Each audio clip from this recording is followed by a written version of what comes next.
Today we're going to look at some of the great knives from 2023. First, let's start with this Civivi. This is a button lock with a flipper. Very nice, very fidgetable blade. You can even Spidey flick it. You can just use the button lock or the flipper. Hard to do behind the camera, but it's a very fidgetable knife, very nice to play with. 14C28N steel, very reasonably priced. Tanto blade design, just an all-around great knife. This is a Rosecraft Mohawk. This is another very reasonably priced knife. I picked this knife up on sale for $25. If you can catch them when they're on sale like that, this is a really good knife. It's in D2 tool steel. It's very tough. This is a great heavy-duty work knife.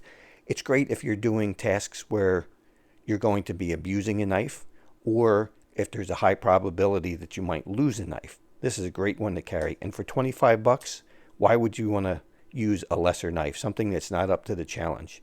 This is a great one. If you see these on sale, I would advise you to pick them up.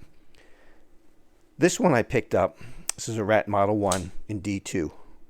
I already have a Model 1 and Model 2 in AUS 8, but when Ontario was going out of business, I decided I wanted to pick one of these up before you couldn't get them anymore.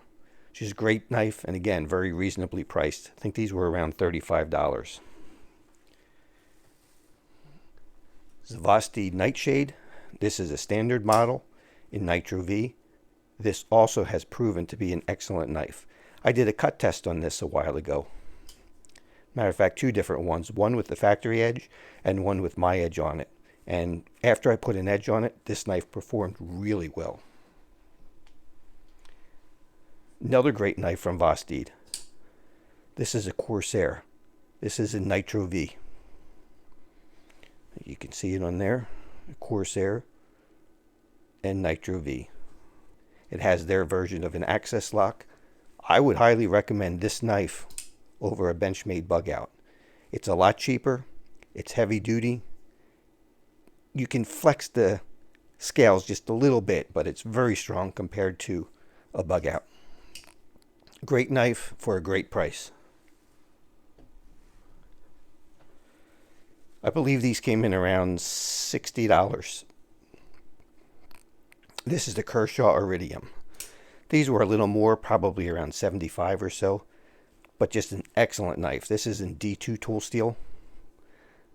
I love the orange accents. Just a very, very smooth knife. They did a great job implementing the access lock. So these knives are highly recommended in the lower price range. Now let's move these out of the way, and we'll move on to some other knives. One knife that I carried a lot this past year is this Cold Steel Voyager. This is the large version. Has a Tanto blade, and I put a snaggletooth on it. That catches on your pocket as you pull the knife out and automatically deploys the blade. These are a great knife. 4-inch blade. Very, very good grip on the handle. This thing is not going to slip out of your hand. Very ergonomic handle. You can choke up on it. You can do a pinch grip. It's just an amazing knife. This is an AUS 10. I paid $42 for this knife. And that's hard to beat. But I wanted a backup for that knife, so I ended up getting this Cold Steel Recon 1. And after I got the Cold Steel Recon 1, I liked the Recon 1 so much, I wanted a backup for the Recon 1. So I have one of these brand new sitting in my safe. This is virtually the same knife as the Voyager, except for this is upgraded materials. You have G10 handles and an S35 VN blade. Cold Steel does a great job on the heat treat on these. Again, I put a snaggletooth on this one. This is probably my most carried modern folder of 2023. I just love this knife. And since I like these Voyagers so much, I got this one with a drop point. This is also a large Voyager. Same handle as this one, different blade.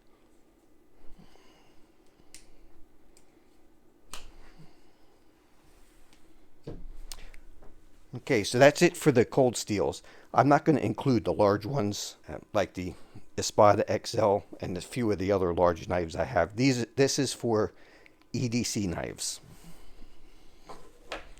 Okay, let's move these out of the way. And let's go on to a little bit more of a higher price range. So this is the Benchmade Shootout. These are in crew wear. Excellent knife. They did a good job on the heat treat. Just a very fun knife to carry. Next is this Benchmade Bailout, which I put titanium scales on. This knife has just been phenomenal. These are M4 steel. Just a great knife. Very thin, very light, about a 3.5-inch blade. I think it's actually 3.4 inches. Just an excellent knife when you don't have room for something big. And then I also have my custom 940 that I made out of 3 different knives. This is an M4 blade with the carbon fiber scales that came off of a 940-1 with blue titanium hardware, Benchmade small pocket clip. Okay, let's take a look at another knife brand. Next we have Spyderco. I have this Stretch 2 lockback in K390. Even though the lockback in a modern knife is not my favorite, this K390 has just been an incredible steel. This is my favorite of all the new modern carbon steels that are out right now. This holds an edge better than M4 and better than crew wear. Now this is pertaining to folders. In a fixed blade, I prefer crew wear because crew wear is quite a bit tougher, although this K390 is plenty tough for any folder. Just a great blade. Next will be the Manix 2 line. Earlier in the year, I did a series on modifying the Manix 2s. The construction of the Manix 2 was pinned together, so you couldn't take them apart. So one of the things that I did is I was able to remove the pins. You can go back on my channel and look at those videos. I do have a playlist called the Manix 2 Project. And this is my favorite handle material.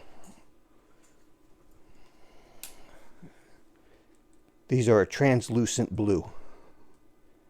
And they're just gorgeous when you shine some light through it. Now sunlight is even better. This blade here is an S90V blade, which came from a Knife Joker exclusive. I removed the blade from that and I put it on my favorite handle in the Manix 2 line, this translucent blue. This is just a great knife with a great steel.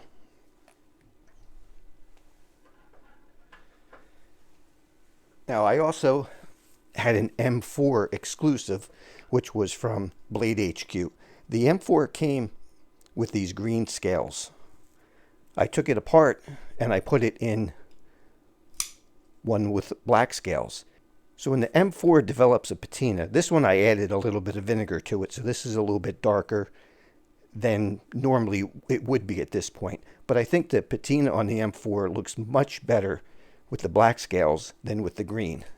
This knife originally had a BD1 blade in it, which I took out, and this is the original scales that the M4 came in.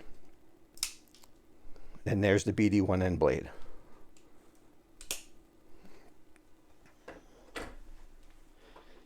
Next is this Manix 2.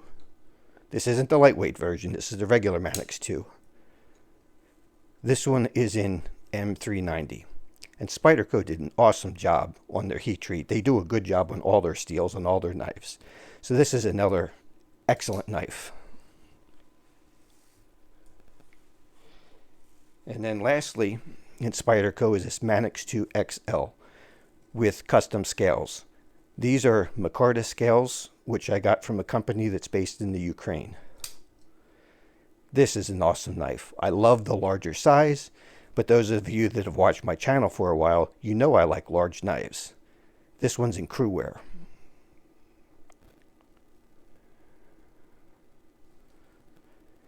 And a lot of these, I changed the springs in them to tune the knives, and I also put Flytanium ball cages in them.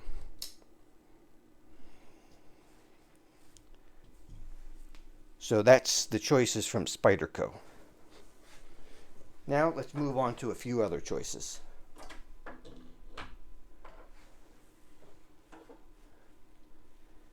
We have some Chris Reeve knives. And then the premium Vosteed. So this is the premium Vosteed Nightshade in L Max. You have a flipper as well as a Spidey hole. So you can Spidey flick it, thumb flick it, use the flipper, grab the hole, shake it down. This one's even easy to work left-handed. Although I have a band-aid on my finger there, so that makes it a little bit more difficult. Just a great knife. Holds an excellent edge. Then we have a Sebenza 31. This is an S45VN. Now, I have not carried this knife much. I'm probably actually going to sell this knife. I don't know. I've never been a big fan of frame locks. I do like the way Chris Reeve does these frame locks, but there's something about this knife. I don't know. This one just doesn't speak to me. Next is the Inkosi. And I have carried this one quite a bit. I think they call this blade, it's something like an Insingo blade. I'm not sure of the exact pronunciation of it, but this is a very useful utility blade. Just how this comes down, it's great for utility cutting. It has a curved edge for slicing. It's just a great all-around knife. But my favorite of the three, and probably the only one of the three I'm going to keep, is the Zahn with the Tanto blade. I just absolutely love this knife. I like the grip that you get with this texture in the titanium. I like how the frame lock sticks up rather than having a cutout. This one to me is easier to work. What I don't like about frame locks is they're not very friendly for left-handed use. So, but of the three, this is my favorite. Now, out of these choices, let's pick the top knives. I'm going to pick a top three because it's very hard for me to narrow this down to just one. We have to include the Spyderco Manix 2XL in crew wear. We also have to include this one that I custom made in S90V. And then the Cold Steel Recon 1. This is just an excellent knife. I love the thin hollow grind and then the flat grind here, so you have a thick edge with a lot of strength and a good robust tip, but nice and thin behind the edge for excellent slicing.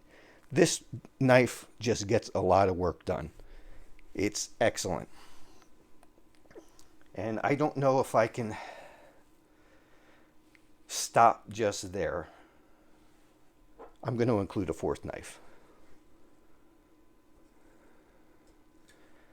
And that's this Chris Reeve Zahn. Those are going to be my picks on my favorite knives that I have carried the most in 2023.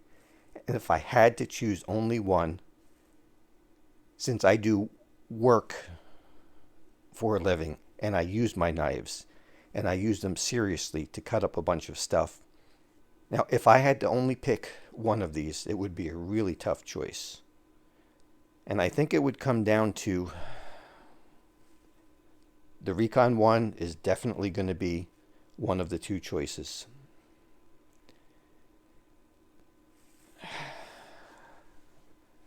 And then I'm not sure. I like the Spydercos a little better than the Chris Reeve, so I'm going to pull the Chris Reeve out of the running. This is definitely going to be in. Then I would have to choose between one of these two.